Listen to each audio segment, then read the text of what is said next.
Buenos días, buenas tardes o buenas noches, depende de la hora que estén escuchando esto.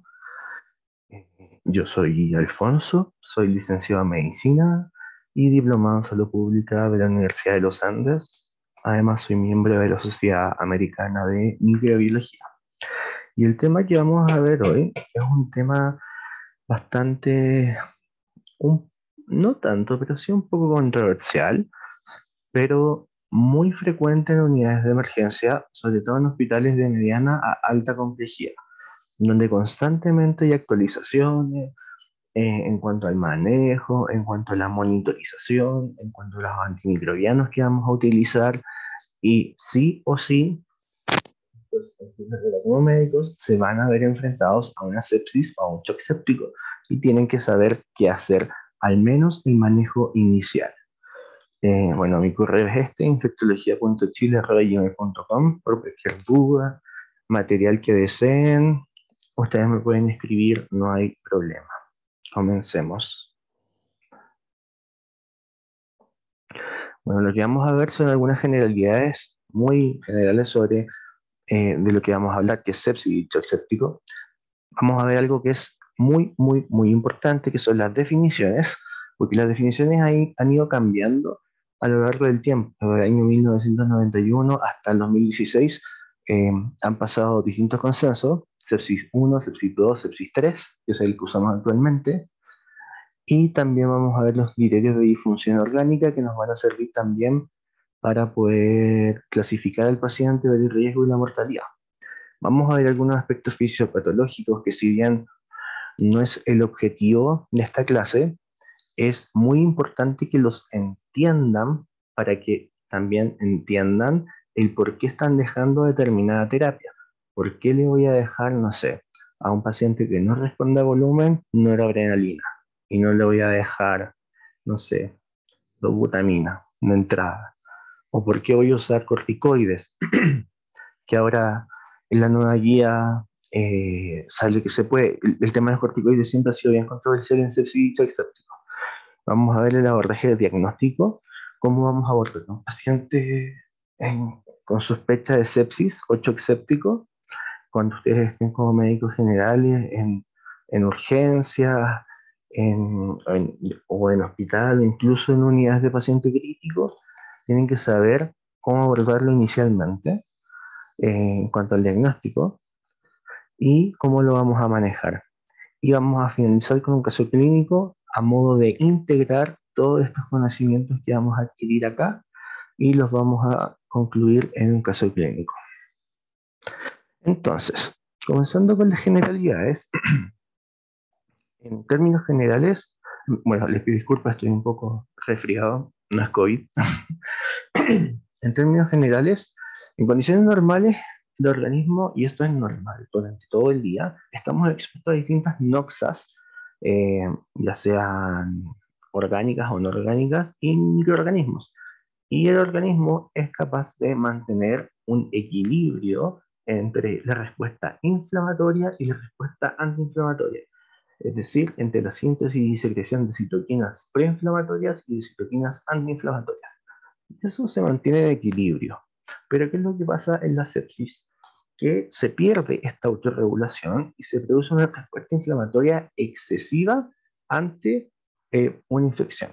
La sepsis no solamente es una infección, puede ser por bacterias, que es lo más común, una sepsis por una infección bacteriana. Sepsis, como concepto teórico, es una respuesta inflamatoria excesiva ante una infección. Puede ser viral, bacteriana, parasitaria o fúngica. Y como les decía acá, la sepsis es una respuesta desregulada ante una infección. Y el problema de la sepsis es que si ustedes no lo diagnostican a tiempo, no lo manejan a tiempo, puede comprometer la vida. Hay tiempos para esto. Igual como, por ejemplo, cuando los neurólogos dicen el tiempo cerebro, bueno, en sepsis también hay tiempos determinados en los cuales, si nosotros retrasamos determinadas terapias, vamos a ir aumentando la mortalidad del paciente. Por lo tanto, como dice acá, es vital importancia el reconocimiento y manejo precoz, porque vamos a obtener los mejores outcomes clínicos para nuestros pacientes. Y las definiciones, que creo que esto es lo que más deben poner atención y es súper importante, porque puede que se los pregunten, puede ser hasta pregunta de una com, y es que la definición de sepsis ha ido cambiando durante el tiempo. El año 91, sepsis se consideraba cuando teníamos dos o más síntomas que definían un síndrome de respuesta inflamatoria sistémica, concepto que ya casi está en desuso porque se vio que en verdad, no sé, por ejemplo, yo tengo una amigdalitis bacteriana, me hago un hemograma, tengo 8% de baciliformes, eh, tengo fiebre y tengo más de 10.000 leucocitos. Tengo un SIRS y tengo una infección bacteriana. ¿Tengo una sepsis realmente? Entonces, luego en 2016, la guía Surviving Sepsis, esta guía Surviving Sepsis sale cada cierto tiempo y es como la directriz general del manejo de la sepsis. La última actualización fue la del 2021, que la vamos a ver, y esta nos define, que acá ya estamos entrando en lo que es sepsis 3, nos saltamos un poquito la 2 porque no, el único cambio que hubo fue que se agregó el concepto de sepsis severa, que después se dejó. Y como les he dicho inicialmente, la sepsis es un trastorno orgánico potencialmente mortal provocado por una respuesta inflamatoria desregulada a la infección. En el fondo, si ustedes lo piensan, no es que el microorganismo esté directamente, esta bacteria, por ejemplo, causando un daño en los tejidos, sino que es el mismo organismo, el mismo cuerpo, que genera una respuesta inflamatoria totalmente desregulada y es lo que finalmente nos termina afectando y produciendo disfunción orgánica. Shock séptico también venía en la Surviving Sepsis 2016 y que lo clasificaron como un subconjunto, perdón, de la sepsis, en el cual se incluían trastornos circulatorios celulares metabólicos asociados a mayor riesgo de mortalidad. Es decir, acá ya empezamos a tener un poquito lo que es disfunción multiorgánica.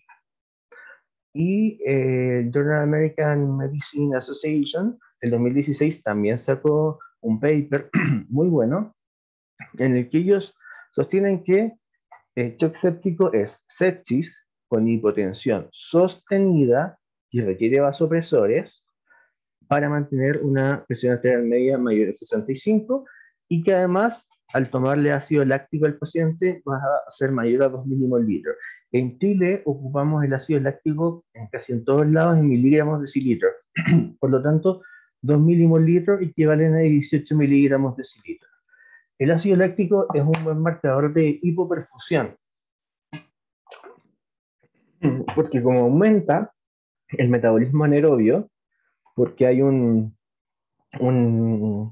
aumento de la demanda de oxígeno por los tejidos y el aporte no es suficiente, comienza a haber metabolismo anaerobio y se produce este producto ácido láctico.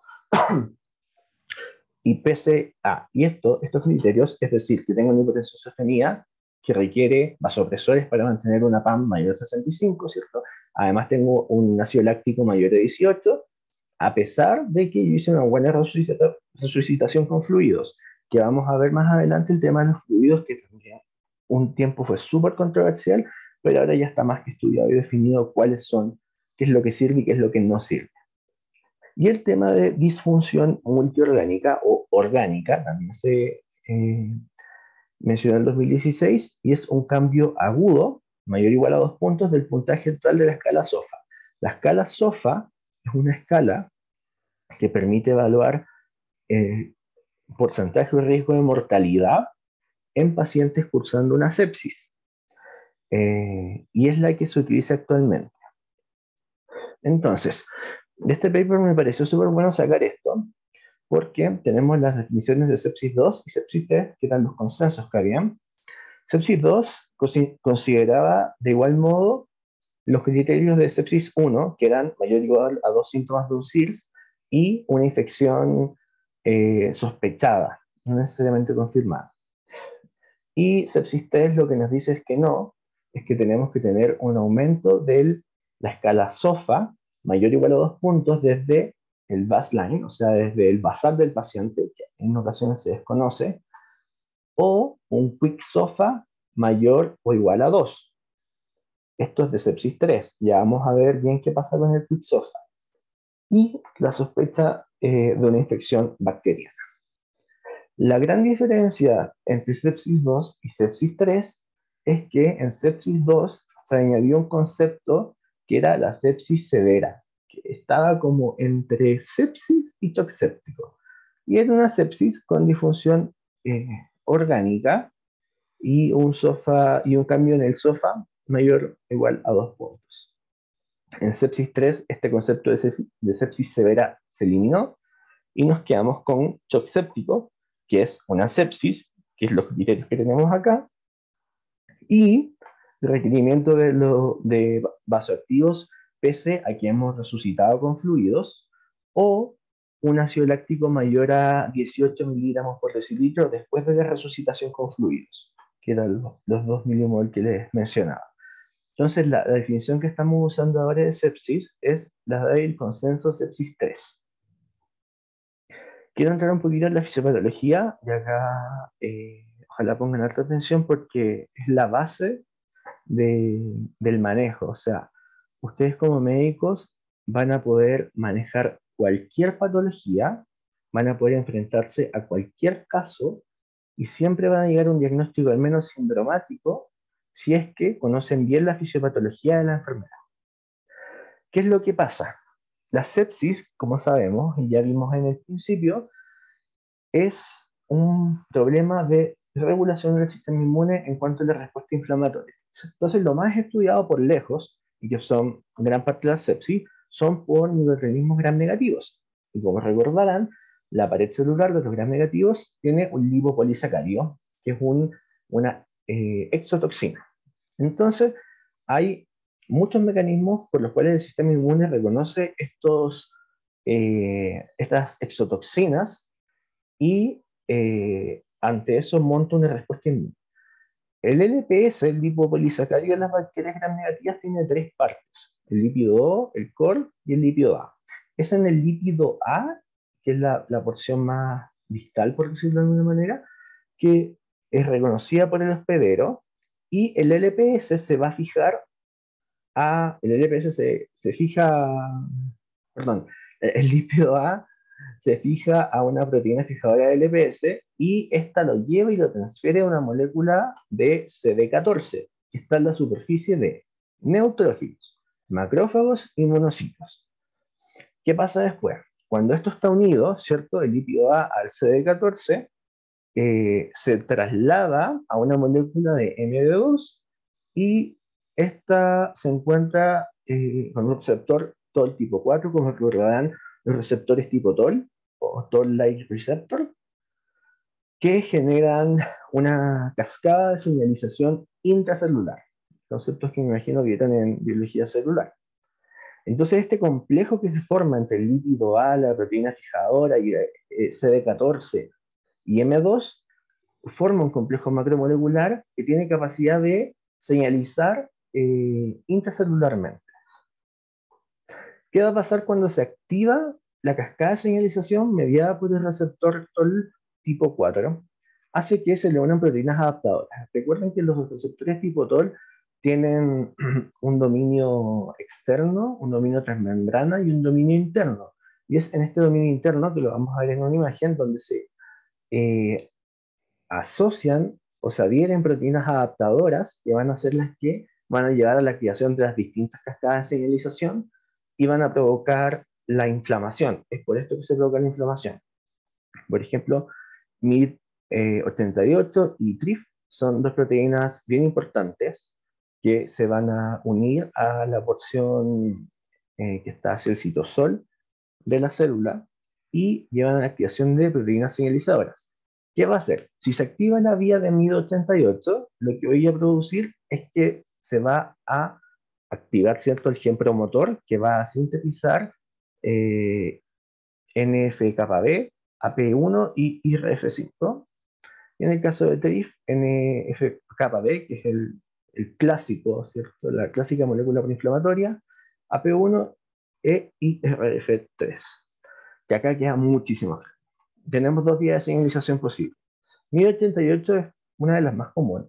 Entonces, como les decía, tenemos el receptor tipo TOL, y este receptor tipo TOL, cuando capta este complejo macromolecular y se activa, se les van a unir proteínas adaptadoras.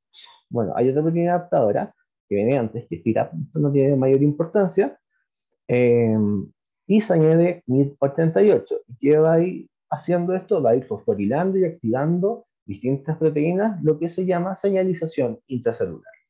Y finalmente, después de toda esta activación, que no tiene mucha relevancia que se la aprendan, pero sí que entiendan que la activación del receptor TOL tipo 4, estamos hablando en bacterias gram negativas cuando se exponen al LPS, que es lo más común, va a ir a fosforilar eh, proteínas que actúan como factores de transcripción. ¿Y qué se produce acá? Esto va a activar la síntesis de NF-kappa beta y AP1, lo que nos va a llevar a la síntesis de citoquinas proinflamatorias. Por lo tanto, si tuviésemos que resumir esto, la activación del receptor TOL tipo 4, cuando se acopla la proteína adaptadora MIR88, facilita la producción de citoquinas proinflamatorias. Ahora, cuando se activa la vía de señalización TRIF y se une la proteína adaptadora TRIF, lo que va a pasar es que vamos a facilitar la síntesis de interferón tipo 1. Otro hallazgo importante en la sepsis y que es lo que más buscamos manejar en determinadas ocasiones son las alteraciones de la hemostasia. Cuando hay tantos fenómenos proinflamatorios y se produce este desbalance, recuerden que de las moléculas la síntesis de prostaglandina, ¿cierto? Hay algunas que son protrombóticas, como el tromboxano A2, algunas que son más anticoagulantes o vasodilatadoras, como la prostaciclina. Por lo tanto, lo que pasa acá en la sepsis, como se produce este desbalance entre una respuesta inflamatoria que es mayor a la antiinflamatoria, va a hacer que predomine los mecanismos procoagulantes por sobre la fibrinolisis. Entonces el paciente va a tender a generar más trombos. Por eso, por ejemplo, si tuviésemos que poner un ejemplo clásico, no clásico, sino que actual, en COVID-19 es un virus, pero produce una tormenta de citoquinas, es decir, una inflamación exacerbadísima. ¿Y qué pasó? Comenzó a ocurrir que los pacientes con COVID-19 grave, que cursaban con tormentas de citoquinas, hacían tromboembolismo pulmonar. ¿Por qué? Por esto mismo, porque se activan los mecanismos procoagulantes. Procoagulantes. Hay también un déficit de la proteína C activada, lo vamos a ver, que es un factor anticoagulante. Bueno, acá está escrito igual. Los principales fenómenos que pasan cuando un paciente está cursando con una sepsis en cuanto a la hemostasia es que se genera trombina intravascular. Hay alteraciones en los mecanismos de control de la proteína C activada, que recordemos es una proteína que tiene actividad anticoagulante. Hay activación plaquetaria y al haber activación plaquetaria hay agregación plaquetaria y trombocitopenia. Y ustedes recordarán que cuando las plaquetas tengo una trombocitopenia y tengo, por ejemplo, un púrpura o agregación plaquetaria en el frotis, yo debería estar pensando en que quizás está haciendo una microangiopatía trombótica, porque si las plaquetas no están en sangre, ¿dónde están? Si están activadas, se agregaron, están formando agregación plaquetaria. Y también hay lesión endotelial. Y la lesión endotelial lo que produce es que al exponerse al factor tisular del endotelio, se activa toda la cascada de coagulación, ¿cierto? La agregación plaquetaria y todos los mecanismos de la coagulación que ya conocemos.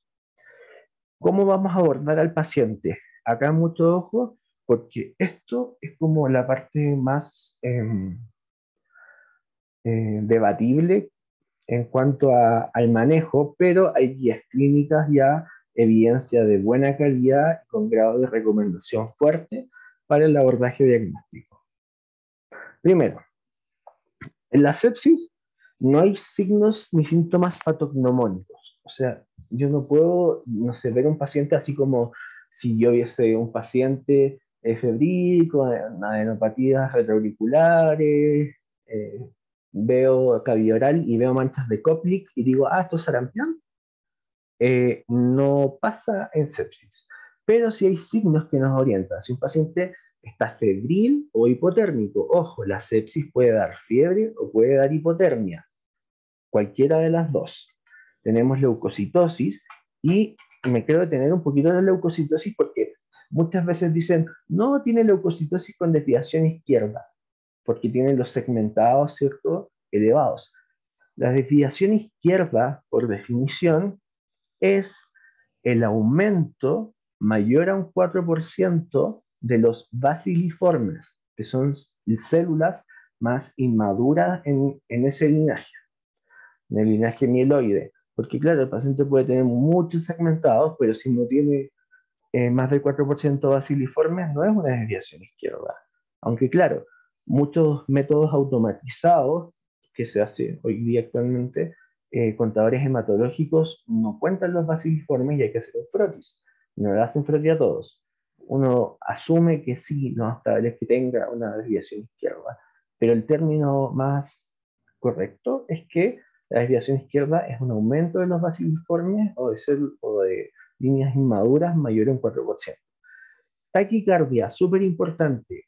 El signo más precoz del shock es la taquicardia. Cuando estamos en un shock, en una fase precoz, el paciente empieza con taquicardia, empieza a compensar. Y la hipotensión viene después. Entonces, si tengo un paciente con sospecha de sepsis y está taquicárdico, tengo que tomar medidas inmediatas. Esto es una emergencia médica porque lo que yo quiero evitar es que se hipotense y que eventualmente se choquee. Y como es acá, va a ser según el foco de infección las manifestaciones que presentará. Por ejemplo, si tengo un paciente con una neumonía adquirida en la comunidad, pero un viejito hizo una sepsis, voy a tener tos con expectoración, dolor pleurítico, crepitaciones, voy a ver una derrame pleural, etc. Si tengo una pielonefritis, voy a tener, puede o no tener síntomas urinarios bajos, puede tener dolor abdominal, dolor al puño percusión, fiebre, náuseas, vómitos. Entonces ahí ustedes tienen que, como médicos, ir orientando la anamnesis a la sospecha diagnóstica más probable según el motivo de consulta del paciente. Un fenómeno muy, muy, muy importante es la hipoperfusión tisular. ¿Qué es lo que sucede en la sepsis? Como consecuencia de la sepsis, al comienzo dijimos estaba esta taquicardia, ¿cierto?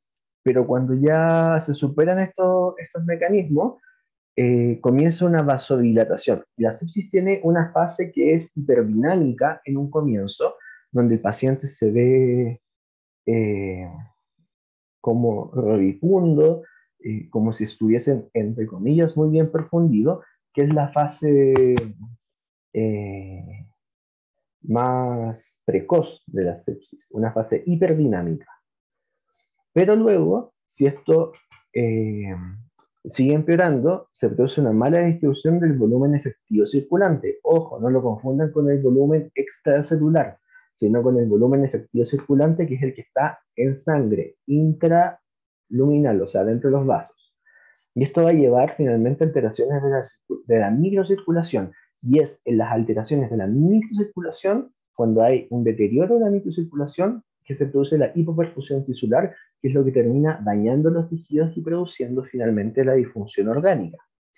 Y la hipotensión que se produce en el contexto de la sepsis, lo podemos ver mediante distintos métodos. Acá esto da para otro tema, que es el tema de monitorización hemodinámica en medicina intensiva. Hay muchos métodos, pero clínicamente ustedes pueden ver un llene capilar disminuido y les recomiendo que lean el estudio Andrómeda, que lo hicieron unos intensivistas de la Católica, y ellos tienen un protocolo para poder para poder valorar el llene capilar que está estandarizado. Y si el llene capilar está disminuido, se correlaciona bastante bien con los niveles de ácido láctico. Entonces, es un buen marcador de hipoperfusión tisular. En- por lo mismo, un aumento de la concentración de ácido láctico nos refleja que hay hipoperfusión tisular, porque como no le está llegando suficiente oxígeno al tejido, el tejido necesita continuar con su metabolismo, va a producir ácidos orgánicos para obtener energía. Y este concepto también es bien interesante, la saturación venosa central de oxígeno menor al 70%. Porque, ¿qué pasaría, por ejemplo, si yo tengo una saturación venosa central de oxígeno mayor al 70%? Significa que del oxígeno que el paciente tiene en sangre, eh, logro recuperar, entre comillas, más del 70%, por lo tanto estoy teniendo una perfusión adecuada, un consumo adecuado de oxígeno. Ahora, esto es más que nada laboratorio y un poco examen físico. Y de los signos y síntomas de hipoperfusión tisular, casi lo primero que empieza a fallar es el riñón. Como el riñón se hipoperfunde, al llegar menos sangre, llega menos plasma, por lo tanto filtro menos y produzco menos orina. Puedo tener oliguria o directamente anuria. Por eso es importante monitorizar la diuresis y un balance hídrico en los pacientes con sepsis o shock séptico. La alteración de estado de conciencia también, y lo mismo que decía arriba, un INE capilar disminuido. La hipotensión ya es una manifestación un poquito más tardía en la sepsis. Como les dije, lo primero que se produce es la taquicardia, y si la taquicardia se mantiene y yo no hago nada, el paciente se va a hipotensar y puede cursar con un shock. Que esta clase no tiene el objetivo de hablar de shock en general y toda su fisiopatología, pero si no manejan precozmente al paciente, se va a chequear. ¿Cómo definimos una hipotensión en un paciente con sepsis? Con una presión sistólica menor a 90 milímetros de mercurio. Este es un valor crítico de presión por varios motivos, al igual que la PAM. Porque, como recordarán, por ejemplo, el riñón, el cerebro, tienen un rango de autorregulación, donde de determinada presión a otra determinada presión es capaz de modificar el flujo y mantener una perfusión estable en estos órganos, los órganos más nobles.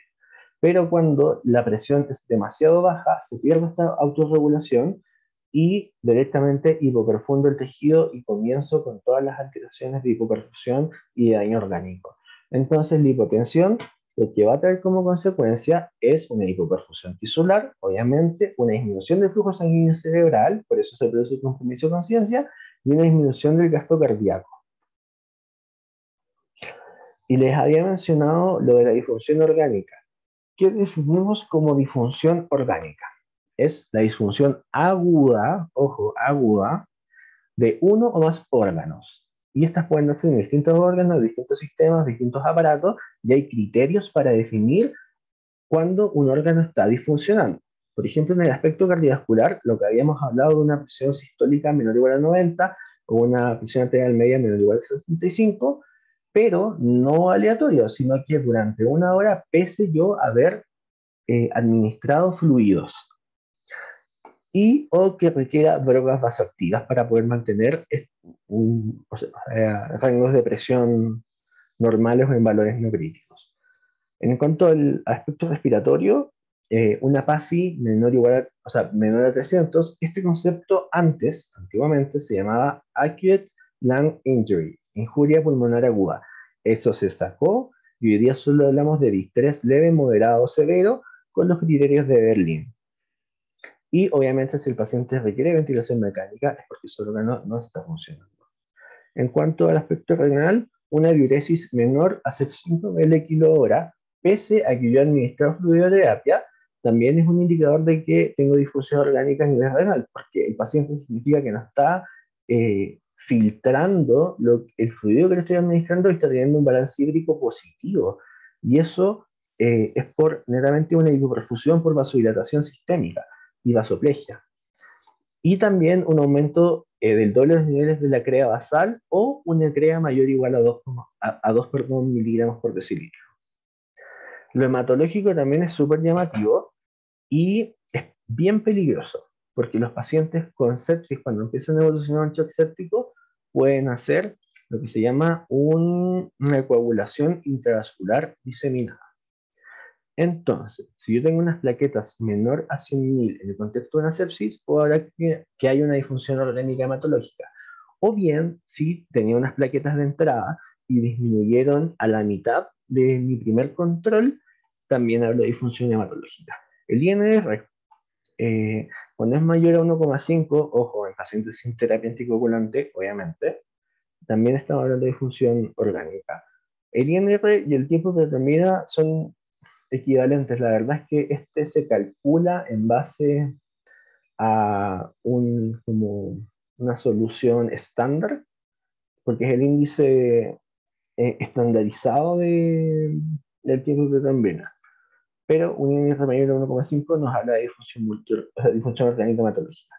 En cuanto a lo metabólico, un pH menor a 7,3 también disfunción metabólica, y el ácido láctico que los mencioné en un comienzo, que es un buen marcador de hipoperfusión, como ya les dije, porque si no tengo oxígeno, aumenta el metabolismo anaerobio, aumenta el metabolismo anaerobio para producir energía y en consecuencia se produce ácido láctico.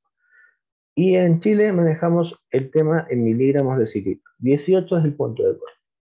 Y una disfunción hepática lo vemos como una bili total mayor a 2 miligramos por decilitro o una duplicación del valor de bili previo, si es que teníamos uno previo. Les había hablado de el SOFA. SOFA significa Sequential Organ Failure Assessment y es una escala que se creó para evaluar severidad o para predecir riesgo de mortalidad en pacientes con sepsis. Y los parámetros que incluye son la respiración, ¿cierto? Eh, la PAFI o la SAFI, no lo usamos mucho, pero la PAFI sí. La coagulación, cuántas plaquetas tengo, ¿cierto? Más de 150.000, menos de 150.000, decido bajando. En cuanto a lo hepático, la bilirrubina, lo cardiovascular, predomina la presión y ya después, si es que el paciente está con alguna droga vasoactiva. En cuanto a el sistema nervioso central, la escala de Comer de Glasgow y el aspecto renal con la creatinina o el flujo urinario modelo vía. Entonces yo voy poniendo, cada uno me puntúa cierto puntaje. Por ejemplo, digamos que tenemos un paciente que nos ingresa a nuestra unidad de cuidados intermedios y viene con una PAFI de 300, tenemos 2 puntos, tiene las plaquetas menor a 150.000 pero mayor a 100. Tenemos 2, un punto, llevamos 3. El hígado, la bili, la verdad es que está como limitona, así que 0. Tenemos 3. La presión está, la presión arterial media está menor a 70. 3, 4. Glasgow, variable, entonces 5. Y la CREA está elevando 6. ¿Y qué es lo que vemos acá?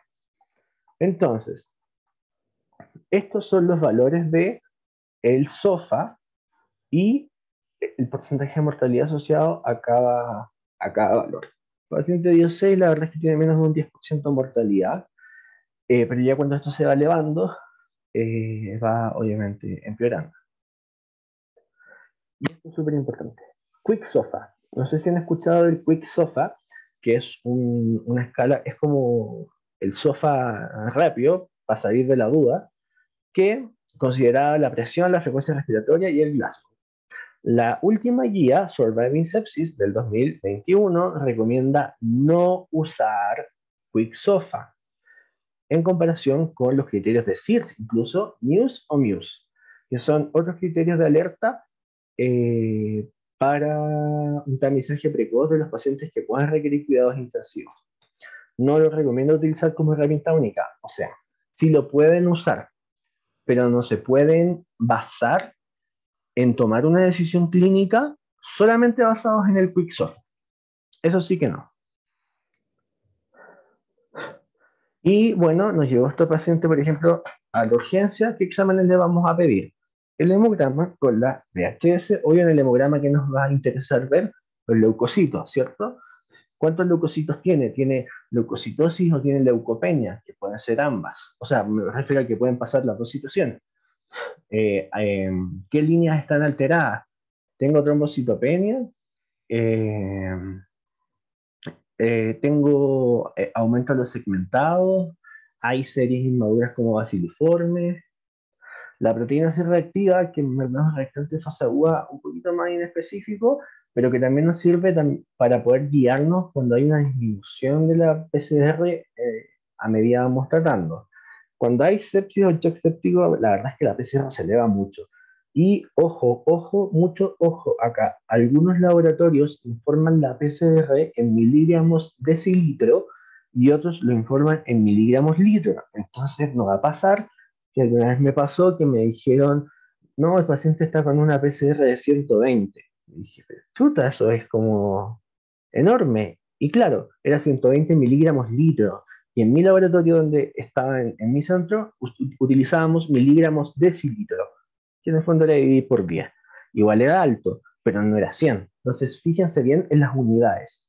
El ácido láctico, por el tema que ya conversamos, el lactato de deshidrogenasa también cumple un poco la misma función, la creatinina y el nitrógeno para evaluar función renal, ¿cierto? Y el estado de hidratación, la glucosa, porque estos pacientes pueden hacer hipoglicemia. Entonces, si bien los podemos controlar con hemoglucotest, es mejor tener una glucosa basal en sangre venosa. Electrolitos plasmáticos también pueden hacer difusión por lo mismo, si hacen falla renal aguda, pueden tener hipercalemia, alteraciones del magnesio, ¿cierto? Y una hipomagnesemia es gravísimo porque puede producir una torsión de punta, una taquicardia ventricular polimorfa. Y el calcio, les recomiendo que el calcio iónico de una vez porque eh, si tienen el calcio normal, que lo informan en miligramos de cilitro, necesitan la albúmina para poder corregir el calcio, porque el calcio hay que corregirlo con albúmina o con proteínas totales. Pruebas de función hepática siempre, porque lo que estamos buscando con estos exámenes no es tirar exámenes a la chonta, así es como, no, le voy a pedir un poco de todo para ver cómo está. No. Cada examen tiene una indicación específica. Si usted va a pedir un examen, tiene que decir por qué lo está pidiendo. Y esto me recuerda mucho a una reumatóloga que nos decía en el pregrado que si usted va a pedir un anticuerpo, cuando se piden anticuerpos en reumato, hágase responsable del resultado. Por ejemplo, si yo pido innecesariamente un anti-CCP a una paciente que tenía artralgia, pero en verdad como que no tenía nada de artritis reumatoide y le sale positivo, ¿cómo le digo yo a esa paciente que es probable que desarrolle artritis reumatoide, pero que ahora no le puedo dejar methotrexato? Entonces tienen que hacerse responsables de los exámenes que piden. Bilirrubina, como vimos, forma parte de lo que es el SOFA, las enzimas hepáticas que son más específicas de la función hepatocelular y estas enzimas que son más de vía biliar. El tiempo de protrombina y el tiempo de tromboplastina parcial activada, el TTPA, son útiles para ver cuando, por ejemplo, tengo eh, consumo de los factores de la coagulación, como pudiese ser en una coagulación intravascular diseminada o las microangiopatías trombóticas, donde hay trombocitopenia con un TTPA alargado. Eso es bien clásico. Y gases arteriales. Es verdad, sí, que se pueden solicitar gases venosos, pero recordar que los gases venosos nos sirven para evaluar el pH y el bicarbonato. Pero generalmente estos pacientes no están en muy buen estado y además SOFA me pide una PAFI. Y la PAFI la necesito, la puedo calcular solamente con la presión parcial de oxígeno en sangre arterial. ¿Cómo lo vamos a manejar? Que es la parte más interesante, la más bonita. Y esto en rojito y subrayado, quiero que lo tengan súper claro. La sepsis y el shock séptico son emergencias médicas, no son urgencias, son emergencias. Necesitan manejo inmediato. Cada hora que pase el paciente sin antibióticos aumenta la mortalidad. Y se recomienda el tratamiento de reanimación que comiencen de inmediato. ¿Qué vamos a hacer? Traté de poner esto así para que les quedara más claro un poco, porque si me pongo a hablar del manejo y de todo lo que hay que hacer de manera muy desordenada, no va a ser práctico y yo creo que todos en algún momento van a pasar por un servicio de urgencia y hay que ser resolutivos. Lo primero siempre en medicina de urgencia, en medicina intensiva o en donde se encuentren es el ABC, cuando estamos ante situaciones críticas. Voy a evaluar la vía aérea, si está permeable, y si necesita, o si tiene la necesidad de algún dispositivo de vía aérea para poder mantener permeable la vía aérea. Incluso si el paciente está consciente y no tiene reflejo nauseoso, podría instalarle una cánula mayo, pero eso significa ventilarlo con ambú, aunque no necesariamente. Bueno, evalúo vía aérea, si está permeable, todo ok. Después evalúo ventilación. ¿Cómo está respirando mi paciente? ¿Está muy taquipnéico? ¿Está eumnéico? ¿Está ligeramente taquipnéico? Entonces ahí yo evalúo, también con los gases arteriales, ¿será necesario que lo ventile, lo intube y lo ventile? Porque ¿cuál es el riesgo de que un paciente esté con una taquipnea de 40 por mucho tiempo? Que se agote. Y si se agota va a ser un paro respiratorio. Entonces yo tengo que anteponerme a esa situación, evaluar bien y predecir, ¿ok?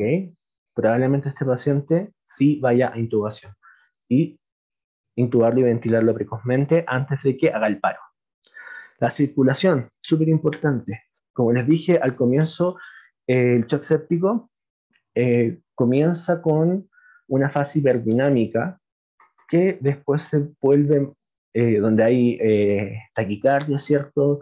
Hay, eh, el paciente se ve más enrojecido, como eritematoso, por decirlo de alguna forma, pero luego se produce una vasoconstricción periférica, por eso podemos ver el llenado capilar enlentecido, y una redistribución del flujo sanguíneo hacia los órganos más importantes, cerebro, ¿cierto? Riñones, entre otros. Y tenemos que ver la circulación, cómo está la presión, ¿cierto? Que no sea la sistólica menor a 90, que la PAM no sea menor a 65, y la necesidad de soporte hemodinámico y vasoactivo. ¿A qué me refiero con soporte hemodinámico? Es la volemización con cristaloides, que es un tema que vamos a tocar también, y los vasoactivos, que son las drogas vasoactivas, ¿cierto? Noradrenalina, epinefrina, dobutamina, dopamina, en general. Este paciente que está cursando con sepsis o shock séptico tiene que estar con monitorización continua. Son pacientes que, aunque no se vean graves al comienzo, en cualquier momento estos pacientes se pueden complicar mucho y mucho. Y voy a ir muchos pasos atrás si no me adelanto en las conductas que tengo que tomar. Como siempre, ciertas emergencias, integrar dos vías venosas periféricas gruesas, 18G. Acá, mención especial, no es necesario que instalen un central al tiro, ¿ya? ¿Pueden pasar noradrenalina, por ejemplo, por vía periférica? Sí. No todo es raro, no a dosis altas, pero lo pueden. ¿Cuál es la idea, por ejemplo? Me estoy adelantando un poquito a lo que viene, pero si yo voy a pasar Nora porque el paciente en verdad está súper hipotenso, ya le pasé volumen, no mejora, digo, ok, necesito iniciar noradrenalina, vía periférica, gruesa, lo paso lento, se demora un poco más en hacer efecto, pero mientras está pasando la nora y el paciente ya está más estable, estoy preparándome para instalar el catéter venoso central, porque lo voy a necesitar no solo para administrar drogas vasoactivas, sino también para la monitorización hemodinámica. Una vez que instalé las vías y todo, tengo que tomar cultivos. Si ustedes tienen claro el foco, es un paciente que viene full sintomático respiratorio, no sé, dolor punta de costado, expectoración mucopurulenta, lo más probable es que el foco sea respiratorio. Pero en general, en sepsis siempre se toman hemocultivos periféricos. Acá va a variar. En general se toman 3 frascos, son 2 frascos de aerobios y uno de anaerobio, o algunos usan un protocolo que es más de endocarditis, donde toman 6 frascos. El urocultivo, con orina completa, tengo que descartar que no hay un flujo urinario, y los cultivos que sean necesarios de donde exista algún foco infeccioso. Si el paciente, no sé, por ejemplo, está postrado en su casa y la familia lo trae porque está febril, comprometido de conciencia, no responde, y ustedes ven y tiene una úlcera sacra gigante infectada, lo más probable es que sea una sepsis de foco cutáneo y tendrán que tomar cultivo de tejido. Laboratorio de examen básico para sepsis, que fue los que mencionamos al comienzo, y la procalcitonina. A ver, la procalcitonina es un poco controversial su uso, Algunos dicen que sí, la podemos utilizar para el diagnóstico, entre comillas, de sepsis, o más bien el diagnóstico de una infección bacteriana, cuando no nos queda la duda si el proceso infeccioso o la elevación de, de parámetros inflamatorios del paciente es por infección bacteriana. Pero otros dicen y lo utilizan, no, hay que hacer curvas de procalcitonina una vez iniciemos el tratamiento antibiótico para, según el resultado de la procalcitonina, definir cuándo vamos a retirar los antibióticos.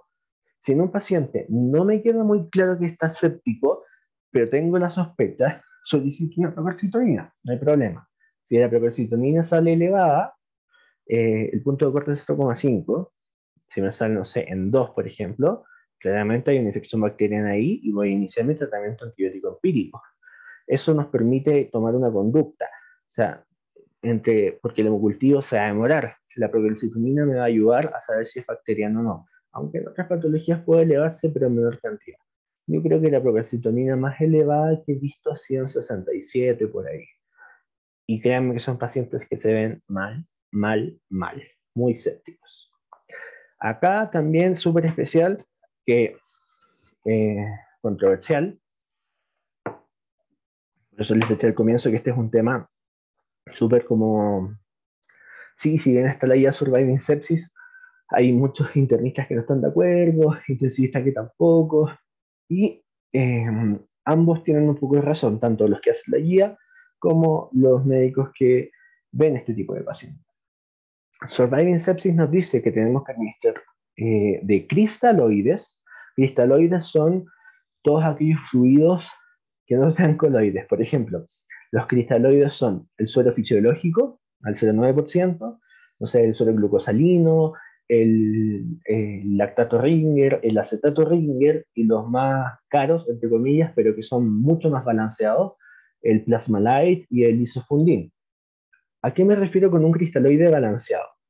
El suero fisiológico tiene, o sea, no es tan fisiológico, porque la natremia normal de una persona va de 135 a 145 mil equivalentes litros. El suero fisiológico tiene una concentración de mil equivalentes por litro de solución de aproximadamente, no recuerdo exactamente el valor, pero es 154 o 156 mil equivalentes litros, que es mayor a la natremia de la persona. Aparte que tengo el tema del cloro y puedo producir una acidosis hiperclorémica. Por lo tanto, los cristaloides balanceados lo que hacen es tener una composición hidroelectrolítica lo más parecida al plasma. Y Surviving Sepsis nos dice, administre 30 ml kilo de un cristaloide balanceado. Acá les recomiendo utilizar lactato Ringer y si están en una clínica o algo donde tengan, usen Plasmalite. Peso, ojo, el peso es peso real, porque hay en algunos casos, por ejemplo, en la ventilación mecánica, en el uso de aminoglucósidos, se calcula en base al peso ideal. Acá no, peso real. Si el paciente pesa, no sé, 80 kilos, le calculo los 30 ml por 80 kilos. Y estos 30 ml kilos los tengo que pasar en las primeras 3 horas.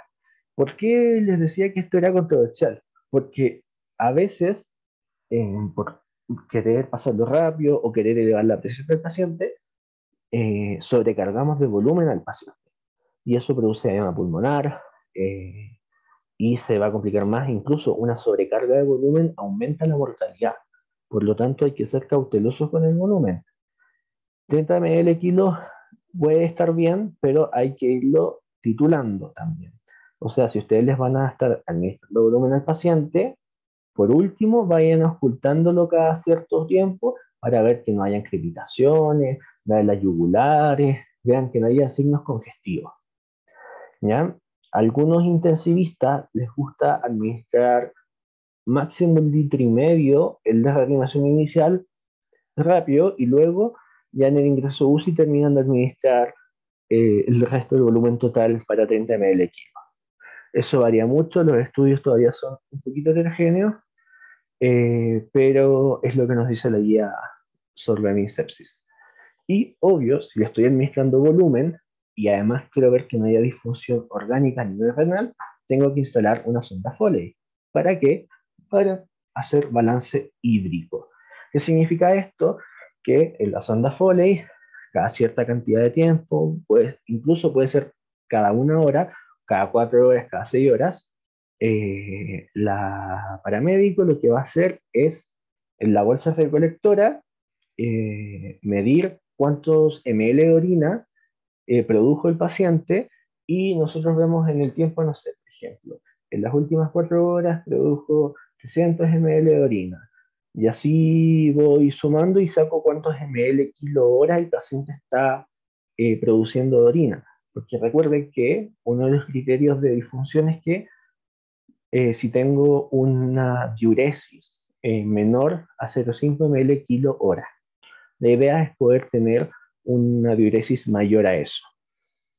Y, ojo acá, los antimicrobianos tienen que ser administrados antes de 1 hora desde esta atención. O sea, el paciente es categorizado, entra, lo evalúo, sospecho sepsis y antes de 1 hora yo tengo que ya haber tomado los hemocultivos y el uro y el uro pueden hacerlo por la misma sonda Foley, que está nueva, obviamente, está estéril. No vayan a nunca tomar un urocultivo de una sonda Foley que lleva días. Por favor, no lo hagan. Pero si el urocultivo, o sea, si la sonda Foley es nueva, ¿cierto? Tomo el uro de ahí, los hemocultivos los tomo y inicio antimicrobianos. Todo esto tiene que ser antes de 1 hora. Si no, aumenta la mortalidad. Y la fluidoterapia, lo que les decía, el tema de los cristaloides, coloides. Bueno, los coloides son soluciones los cristaloides, como les dije, son soluciones que están compuestas principalmente por agua y electrolitos.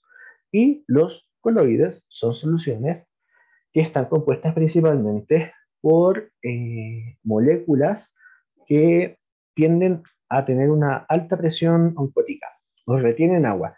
¿Por qué se usaban antes coloides más? Porque se decía que la solución cristaloide que yo le administrara y luego un coloide iba a mantener el agua en el fondo que le estoy administrando en el medio intravascular. Pero hay 3 ensayos bien interesantes. El ensayo SAFE comparó solución salina con albúmina, que la albúmina es como el mejor coloide, pero es carísima, y no hubo ningún beneficio de la albúmina en comparación a la solución salina. El ensayo 6S comparó Ringer acetato con HES y demostraron que con HES, que es también un coloide, aumentó la mortalidad y el hecho de que los pacientes ingresaran a terapia de hidratación renal. Y el ensayo BICEP comparó prevenir lactato con pentalmidón en pacientes con sepsis grave y no hubo diferencia de mortalidad a los 28 días. Por lo tanto, en conclusión de esto, para la reanimación en una sepsis o un shock séptico, usen cristaloides. Cristaloides. Si ustedes ven, no sé, a veces pasan en algunas unidades de emergencia, van y les meten voluben, que es un coloide. No lo hagan. Manéjenlo con cristaloides y con cristaloides balanceados. Y esto es lo que les estaba comentando. Dice, ¿cierto? La elección de, o cómo elegir fluido de resucitación y la mortalidad en el departamento de emergencia en pacientes con sepsis. Y lo que se demostró en este artículo, que fue un estudio multicéntrico, es que el uso de fluidos balanceados, los que les mencionaba, ¿cierto? Ringer lactato, Ringer acetato, Plasmalite, isofundin, durante la reanimación inicial en la unidad de emergencia en pacientes sépticos se asoció a una disminución significativa de la mortalidad. O sea, tengo un paciente séptico en la urgencia, ok, tengo que meterle volumen. ¿Qué uso? La enfermera les va a preguntar, ¿le va a pasar fisiológico? No. Ustedes tienen que elegir un fluido balanceado porque disminuye la mortalidad o más bien se asocia a una menor mortalidad que el uso de solución salina normal. Y otro tema también controversial es el uso de corticoides. Hasta hace muy poco se decía que en verdad no hay que usar corticoides, que pudiese empeorar. Otros decían que sí, que en verdad los corticoides ayudan porque se produce una insuficiencia suprarrenal relativa, porque las demandas metabólicas del organismo son mayores a la producción de corticoides, mineral y glucocorticoides que el cuerpo puede producir. ¿Qué va a pasar con la sepsis?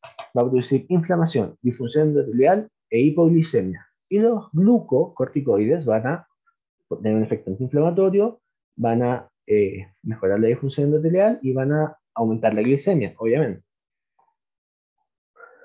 Y en cuanto a lo que es el shock séptico, cuando ya estamos en un paciente, ¿cierto?, que requiere vasoactivos, que tiene disfunción orgánica, y los criterios que ya vimos de shock séptico, ¿cierto? Un lactato mayor a 18, eh, fluidoterapia que no responde y que requiere vasoactivos, es el mismo manejo que en la sepsis, lo que vimos anteriormente, pero ahora vamos a utilizar un soporte vasoactivo. De los vasoactivos, ¿cuál es el mejor para la sepsis? La noradrenalina. La nora viene en ampollas de 4 miligramos. En las diapos siguientes les voy a mostrar cómo se prepara. Y la dosis se calcula en microgramos kilo minuto. Si vienen 8 miligramos, ahí tienen que calcular cuántos microgramos son en la ampolla. Entonces, ahora, depende del hospital. Hay hospitales en los cuales las bombas de infusión continua ya están programadas con el fármaco y ustedes solo tienen que poner la dosis. O sea, yo quiero que mi nora pase a 0,5 microgramos kilo minuto y la bomba de infusión continua va a calcular los ml necesarios para el peso que yo le ingreso al paciente y la dosis que deseo. En general, en shock séptico se recomienda iniciar con 0,5 microgramos kilo minuto, pero siempre hay que ir titulando la dosis. La dopamina, se habla en un principio que pudiese tener a dosis baja. La dopamina es súper dependiente de la dosis que se utiliza. Dosis baja, dosis media, dosis alta. Cuando es una dosis baja, se utiliza como prevención de injuria renal aguda, aunque eso está en discusión. Cuando utilizamos dosis media en hipotensión con bradicardia, y la dobutamina tiene un efecto mucho más inotrópico. Eh, por ejemplo, cuando tenemos bajo gasto cardíaco, porque se supone que este paciente ya está en la UCI, está monitorizado, tiene un central, estamos monitorizando gasto cardíaco, entonces cuando tengo bajo gasto cardíaco puedo utilizar dobutamina. Y esto que está acá, algunos infectólogos se pueden enojar, otros internistas también, otros pueden estar muy de acuerdo. El uso de corticoides, ¿qué nos dice Surviving Sepsis acerca de esto? Que el uso de corticoides sí estaría indicado solamente en shock séptico, que ayuda a una recuperación en menor tiempo. O sea, los pacientes están menos tiempo graves cuando se administra hidrocortisona a esta dosis. Y eso tiene que ver también con el fundamento fisiopatológico del hecho de que se produce esta insuficiencia suprarrenal relativa. Entonces, en la medicina, la verdad, nos basamos mucho en la evidencia, es verdad, en los estudios, pero hay que saber hacer un análisis crítico de los estudios. En medicina basada en la evidencia se hace mucho. ¿Cómo fue la metodología? ¿Cuántos pacientes fue? Todo el análisis metodológico del protocolo, de los procedimientos, los resultados, para poder interpretarlos, porque si uno se queda solo con la conclusión del estudio, piensa que todo el estudio fue perfectamente hecho y que el resultado tiene una validez total. Y no es así. Tienen que hacer una lectura crítica de los artículos científicos para poder tomar sus propias decisiones. Y la medicina no es una receta de cocina. No es que la guía me dice esto, yo hago esto. Por eso estudiamos 7 años, por eso estudiamos fisiopatología, estudiamos medicina interna, estudiamos cirugía, etcétera, para poder tener razonamiento clínico y pensar qué es lo que necesita mi paciente. Ahora, tips para la práctica diaria. ¿Cómo preparo la nora? Cada ampolla de nora viene de 4 miligramos. En general, ¿en qué va a variar si le pongo más o menos ampolla? En la concentración. Y la concentración, si está más concentrado, tengo que pasar menos volumen por tiempo, menos ml hora. Ahora lo van a entender. Entonces, una forma fácil de preparar nora son 2 ampollas, 8 miligramos, ¿cierto?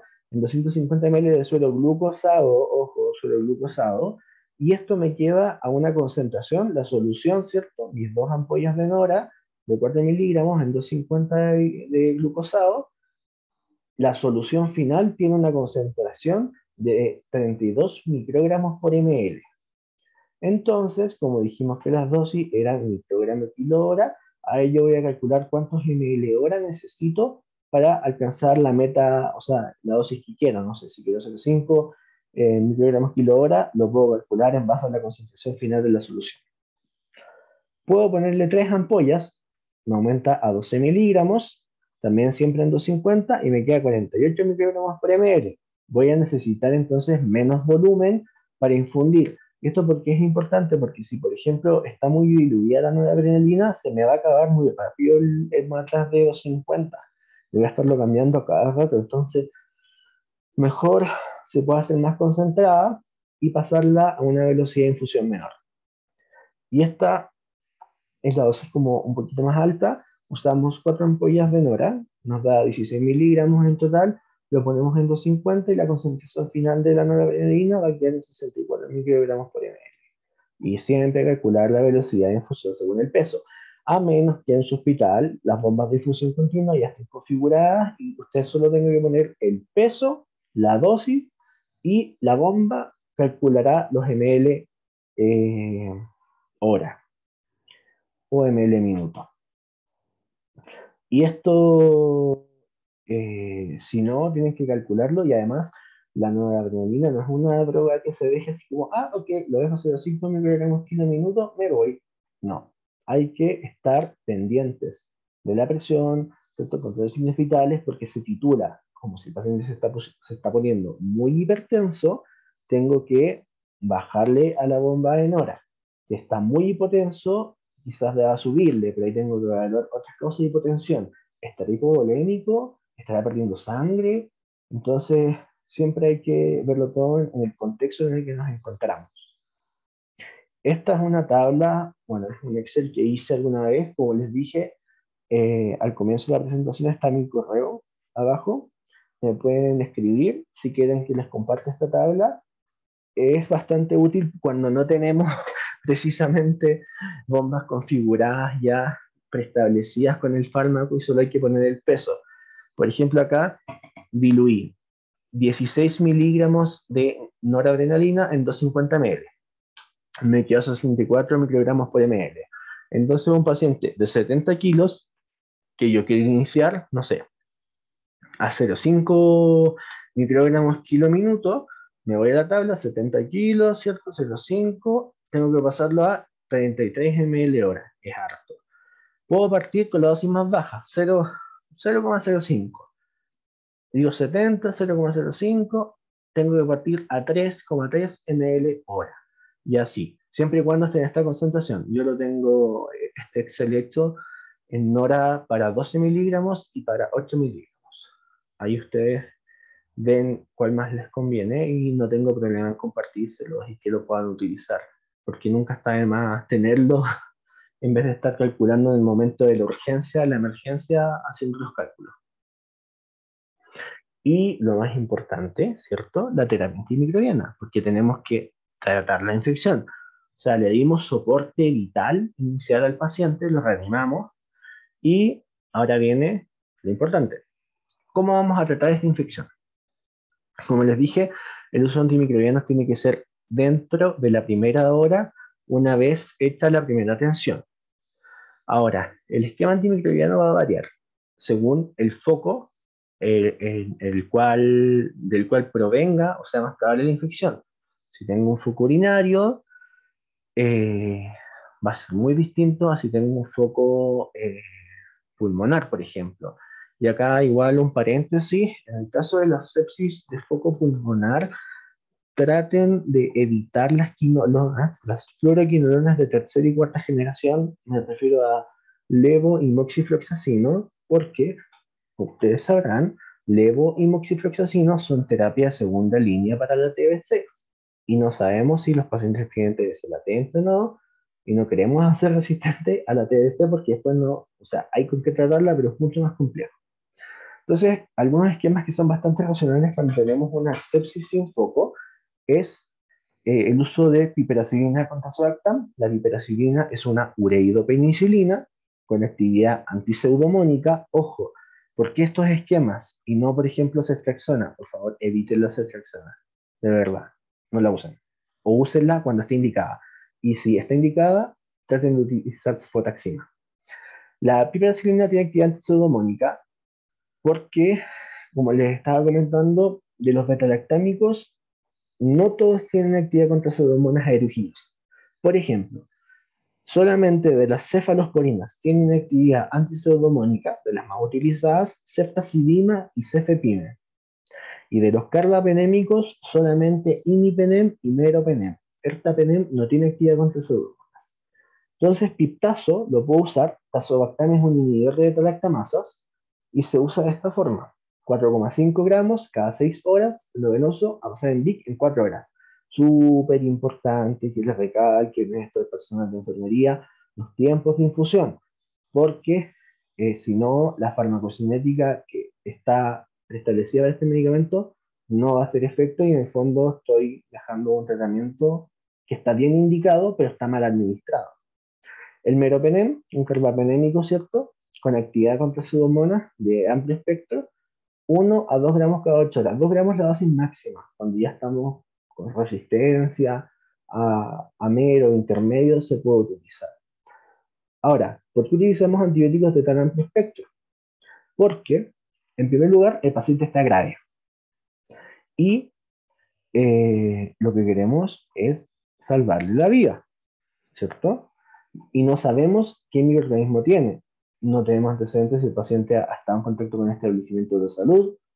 No sabemos si el paciente, porque hay muchas ahora beta-lactamases de espectro extendido comunitarias, ¿cierto? Al igual que estafilococos meticilinos resistentes con toxina Panton Valentine positivo, que son los meticilinos resistentes comunitarios.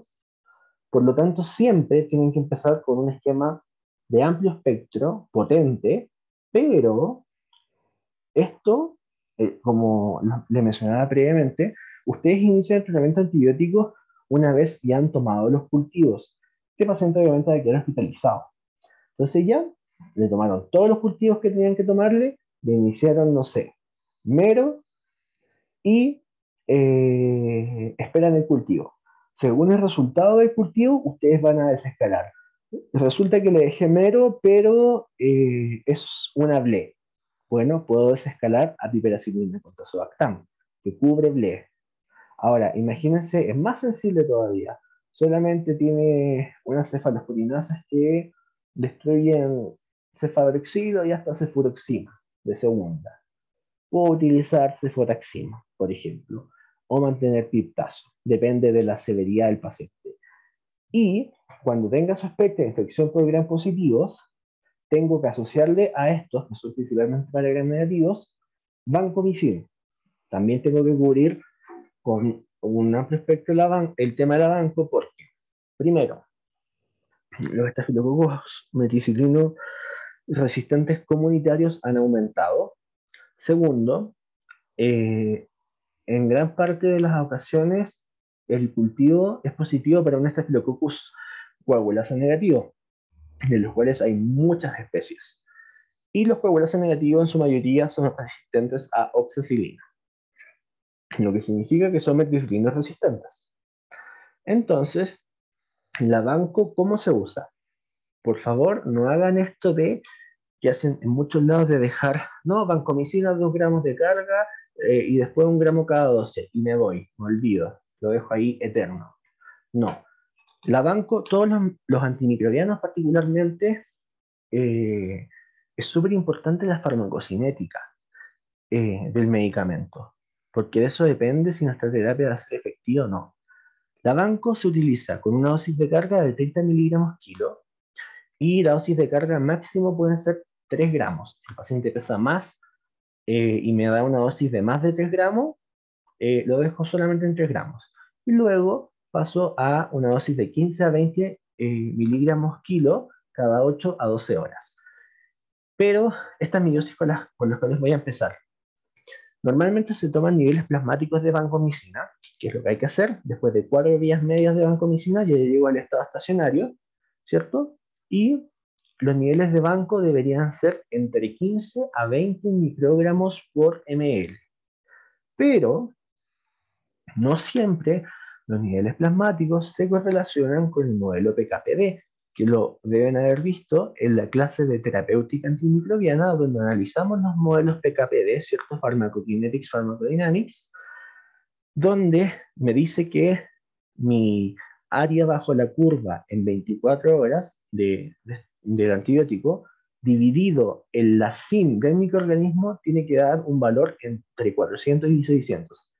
Hace muy poco tuvimos un caso donde tenemos un paciente que estaba con una dosis moderada de vancomicina, pero los niveles plasmáticos estaban en 14. Y era extraño porque le subíamos la dosis, el paciente seguía con niveles bajos. Pensamos que el laboratorio se estaba equivocando, pensamos que quizás el paciente era ultrafiltrador, y resulta que calculamos el modelo PKPD y tenía niveles plasmáticos de 14 microgramos por ml, pero el PKPD estaba en 700. O sea, estábamos muy por sobre lo que debemos estar. Así que no se confían tanto de los niveles plasmáticos, sino que calculen los modelos que para eso están. Y como les mencionaba, una vez ya tienen los resultados de los cultivos, que debería estar al tercer día, ajustan el tratamiento según el antibiograma. Si es necesario desescalar, desescalan, y si es necesario mantener, porque resultó que el microorganismo era muy resistente, lo mantienen. Otra cosa acá, y que acá lo dice Surviving Sepsis, no es algo que se nos haya ocurrido a nosotros, o a los farmacéuticos clínicos, o a nadie, sino que la recomendación número 26, Surviving Sepsis 2021, la última. Para adultos con sepsis oxexéptico, nosotros recomendamos optimizar las dosis o la estrategia de dosificación de los antimicrobianos basado en modelos farmacocinéticos farmacodinámicos aceptados. Principalmente y en drogas específicas. ¿Qué medicamentos monitorizamos generalmente con perfil PKPD? La amicacina y la vancomicina. Son los dos que más monitorización necesitan. Donde comparamos, ¿cierto?, la concentración plasmática perdón, puede ser ahí abajo la curva, concentración máxima o tiempo sobre la SIM, que lo van a ver mucho más en detalle en la clase de la terapéutica antimicrobiana, pero lo que quiero que se queden con el concepto es que el antimicrobiano que van a utilizar, principalmente vancomicina y amicacina, tiene que ser guiado por modelo PKPD. Si yo dejo una dosis a ciegas, así, no le voy a dejar 1 gramo de amicacina. Ya, y cumplirá el modelo. La amicacina tiene un modelo PKPD concentración dependiente. Eso significa, por eso la amicacina se da una vez al día.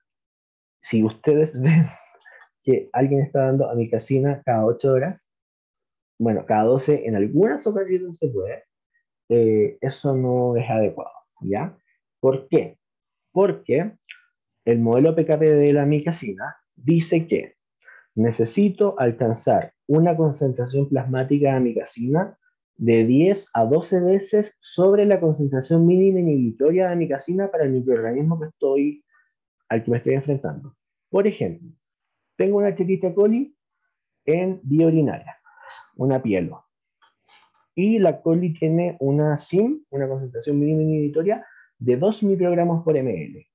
Si quiero conseguir 10 veces ese valor, necesito conseguir en plasma 20 microgramos por ml. Y eso lo puedo conseguir con dosis no tóxicas. Ahora, y eso es informado, la SIM de 2 se informa como sensible a amicacina. La SIM puede ser de amica de 2, 4, 8, 16 y así va subiendo. Hasta SIM de 8 es considerado sensible, in vitro. Pero ¿qué pasa? Si yo necesito alcanzar 10 veces este valor, ya no necesito 20 microgramos por ml en sangre, necesito 80. Y si yo calculo esto bien y lo modelo en algunos software que hay para modelamiento farmacocinético, probablemente llegue a niveles tóxicos de amicacina para poder cumplir mi modelo. Entonces ahí ustedes van jugando un poco con el modelo PKPD y dicen, ok, le voy a dejar amicacina a una dosis no tóxica, pero no lo voy a usar solo, siempre lo voy a usar con otro antimicrobiano asociado. Y esto me parece súper importante, que las habilidades clínicas del médico y la farmacocinética son la base de la buena terapéutica antimicrobiana. El médico puede va a ser anamnesis, examen físico, solicitar los exámenes. Ahora ustedes después de esta clase ya van a saber cómo manejar una sepsis y un shock séptico, qué tienen que hacer, ordenarse, y cuando vayan a indicar el antimicrobiano, no lo van a indicar con dosis estándar al ojo, sino pensando en la farmacocinética del antimicrobiano. Y así lo seleccionan. Dejar antibióticos o antimicrobianos en general no es una receta de cocina. No es que yo, tiene ANAC, se fracciona 2 gramos cada 24. Perdón, sí, 2 gramos cada 24. No, hay que individualizarlo. Hay factores como pacientes, no sé, están edematosos, y si un paciente está edematoso, tiene un volumen extracelular aumentado, el volumen de distribución del medicamento aumenta, por lo tanto, los medicamentos hidrofílicos pueden verse disminuida su concentración plasmática. Pacientes muy obesos o con mucho pánico adiposo, los fármacos lipofílicos van a tender a acumularse en el tejido adiposo y luego se van a ir liberando lentamente. Entonces, ahí ustedes tienen que ir jugando con la farmacocinética y pensando qué es lo mejor para el paciente. Y lo otro súper importante es que en medicina no trabajamos solos. Nosotros somos, o sea, se ha cambiado un poco el concepto de equipo multidisciplinario, que significa que trabajan distintos profesionales en un mismo servicio, a un equipo interdisciplinario, donde todos nos complementamos. O sea, por ejemplo, está el médico que determina la indicación, ok, le voy a dejar vancomicina a esta dosis, y el médico va y le pregunta al farmacéutico clínico, oye, mira, sabes que tengo que ir con medicina, pero el paciente está hematoso, tiene esto, insuficiencia cardíaca, ¿qué me recomiendas tú en cuanto al modelo farmacocinético? Y el farmacéutico calcula todo y dice, no, ¿sabe qué, doctor? La dosis más óptima es esta, en este tiempo de administración, a esta concentración y todo. Y después el mismo farmacéutico le comunica a la enfermera cómo administrarlo, la enfermera prepara el medicamento, lo administra y vamos siguiendo los niveles. Y así todos trabajamos en equipo. Confíen en sus farmacéuticos clínicos, para eso están formados, somos todos parte de un mismo equipo. Ahora, ya como entrando un poquito al final, ¿cuáles son las metas de reanimación? Porque ya hicimos todo el manejo inicial de la sepsis y el shock séptico, pero cuando yo sé que mi paciente está bien, está saliendo de la sepsis y el shock séptico, o más del shock séptico, cuando tengo estos criterios, las metas de reanimación, tanto con fluidos como drogas activas y todo, es que tengo una presión venosa central de 8 a 12 centímetros de agua, que la verdad ya no se recomienda porque necesito generalmente un catéter Swan-Ganz, pero es lo que está descrito. Cuando tenga una presión arterial media mayor o igual a 65, el gasto urinario es un indicador bastante útil porque es un indicador clínico, con que el paciente orine o se produzca orina y la recolecte en la sonda Foley y la cuantifique, y es mayor a 0,5 ml kilo hora, ya estoy cumpliendo una de las metas. Y lo que les mencionaba, la saturación venosa de oxígeno central, por eso el paciente debe tener instalado un catéter venoso central, no lo hagan al tiro de la urgencia. Si necesitan pasarle en hora el de urgencia, pásense la vía periférica lentito, y volumen. Esto no se los mencioné, pero no pueden pasar drogas vasoactivas si no han volemizado antes al paciente. Es ley. Tienen que volemizarlo y luego la droga vasoactiva. Si la saturación venosa de oxígeno es mayor, mayor o igual al 70%, hemos cumplido la meta. Ahora, cuando utilizamos volumen, estos cristaloides que les mencionaba, tenemos algunos predictores que nos dicen que el paciente va a responder bien a volumen o va a responder mal. ¿Qué significa eso? Si tengo un paciente hipotenso, con un gasto cardíaco disminuido, eh, yo lo que necesito es aumentar, ¿cierto?, la contractilidad cardíaca por la ley, no sé si recuerda la ley de Frank Starling, que me dice a medida yo aumento la precarga, ¿cierto?, aumenta la contractilidad del corazón y eso me aumenta el gasto cardíaco. Y para eso yo tengo algunas pruebas que puedo utilizar, que son predictores dinámicos, que me dicen, ¿sabes que este paciente sí va a responder bien a volumen? O en verdad no tiene sentido pasarle volumen hasta provocarle un edema pulmonar porque no va a responder. Y hay algunas técnicas, hay muchas, pero les puse las más quizás prácticas. Está el Microfluid Challenge, donde yo administro 50 ml de cristaloide, puede ser fisiológico, Ringer, en 10 segundos. Administro un bolo rápido, 50 ml en 10 segundos, y como el paciente va a estar monitorizado con medidas invasivas, el gasto cardíaco debería aumentar al menos un 6%. Eso significa que mi paciente va a responder bien a volumen. Y otro método que es súper útil porque es más clínico, pero que también requiere una monitorización invasiva del gasto cardíaco, es que el paciente está en decúbito supino y yo elevo las extremidades en 45 grados, espero entre 30 a 90 segundos y veo si el gasto cardíaco aumenta un 10%. Eso es una buena respuesta a volumen.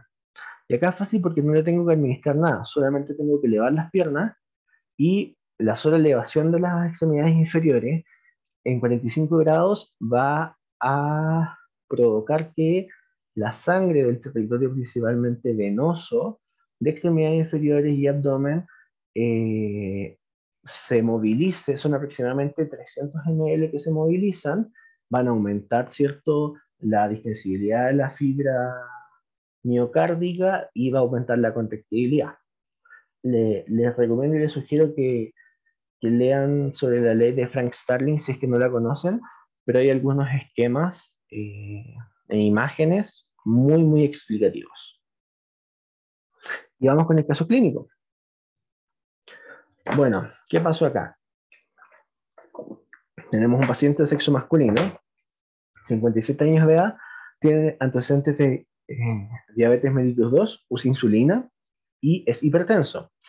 Ingresó a la unidad de emergencia, traído por sus familiares por un cuadro de 2 horas de evolución que se caracterizó por compromiso de conciencia cual y cuantitativo, escalofríos, mialgias y dolor abdominal difuso. Lo examinamos y lo encontramos de regulares condiciones generales. No, el paciente no se ve muy bien. La piel y las mucosas están ligeramente deshidratadas, que puede ser explicado por lo que viene ahora, que es la fiebre, tiene 38,9, recuerden las pérdidas insensibles. Está taquicárdico, ojo, taquicárdico, signo precoz. Está respirando a una frecuencia de 23 y tiene una presión arterial de 95-57. Todavía no tiene una sistólica menor a 90, ¿cierto? Pero está taquicárdico.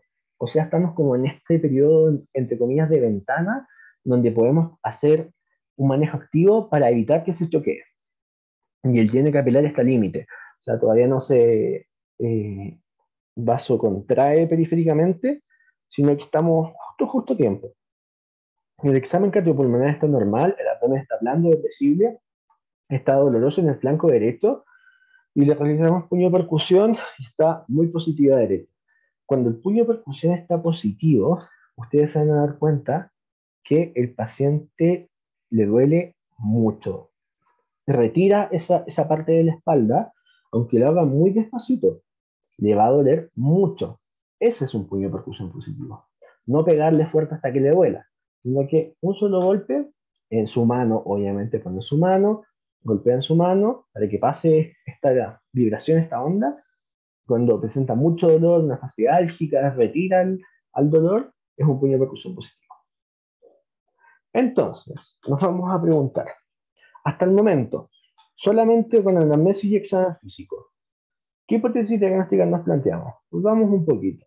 Tenemos 57 años, diabético hipertenso, tiene un compromiso de conciencia cual y cuantitativo, dolor abdominal, está febril, taquicárdico, con tendencia de hipotensión y un puño de percusión positivo. ¿Y cuál sería la conducta más adecuada? Bueno, en este caso, tenemos un síndrome febril. Ojo, siempre empiece con los diagnósticos sindromáticos. No se la jueguen al tiro con un diagnóstico etiológico. Lo mejor es plantear en urgencia, sobre todo un diagnóstico sindromático, porque me obliga a estudiar la causa de ese síndrome. Si yo tengo un síndrome febril, como lo habrán visto en el caso de síndrome febril, yo no sé por qué hay síndrome febril. Así que tengo que estudiarlo y tengo que buscarlo. Sé que el paciente tiene fiebre y la tiene hace un tiempo. Y tengo que buscarlo. No puedo llegar y jugármela y decir, no sé, fiebre mediterránea familiar, por ejemplo.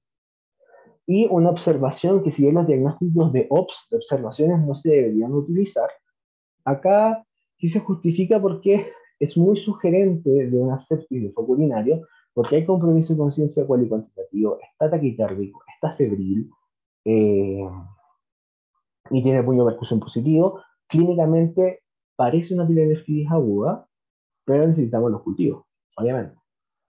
Entonces tenemos una observación de una sepsis de foco urinario. ¿Qué vamos a hacer? Siempre en urgencias, patología que sea ABC, vía aérea, ventilación, circulación. Instalamos las vías periféricas, las vías venosas, unibilización continua y los cuidados de enfermería, que también se van a encargar de todos los cuidados necesarios para monitorizar al paciente. Y vamos a administrar volumen, lo más precozmente, ¿cierto? El lactato del plasma que son fluidos balanceados, los vamos a administrar 30 ml kilo en las primeras 3 horas. Traten de ir de a poco, probando. No le pasen los 30 ml kilo al tiro así a chorro. Lo van a insertar en las primeras 3 horas. Posteriormente voy a tomar mis hemocultivos periféricos. Voy a tomar los exámenes de laboratorio iniciales que vimos anteriormente. Voy a instalarme una sonda Foley por dos motivos. Una, sospecho de una sepsis de foco urinario. Entonces voy a tomar el uro directamente de ahí, porque incluso es lo más estéril. Si se hace un buen aseo, ingreso, tomo el uro y luego dejo la bolsa de recolección. La línea completa, el uro, ¿cierto? El balance hídrico también. Y voy a iniciar, en este caso, Meropenem vancomicina, porque yo no sé qué microorganismo tiene. Y además, ojo, el paciente es diabético. Y los pacientes diabéticos suelen estar inmunosuprimidos por la misma diabetes, ¿cierto? Los productos de glicosilación avanzada que van produciendo disfunción a nivel de los neutrófilos, disfunción linfocitaria. Entonces hay que tener cuidado con estos pacientes. No significa que lo voy a dejar eternamente con meropenem vancomicina. Esto es máximo 3 días. Luego tengo que desescalar según el antibiograma. Por eso el de urgencia toma los cultivos. Si bien te van a decir, no es que el cultivo no es un examen de urgencia, lo tengo totalmente claro, pero lo tengo que tomar ahora para que cuando lo reciba el médico de la UTI o de sala ya tenga resultados.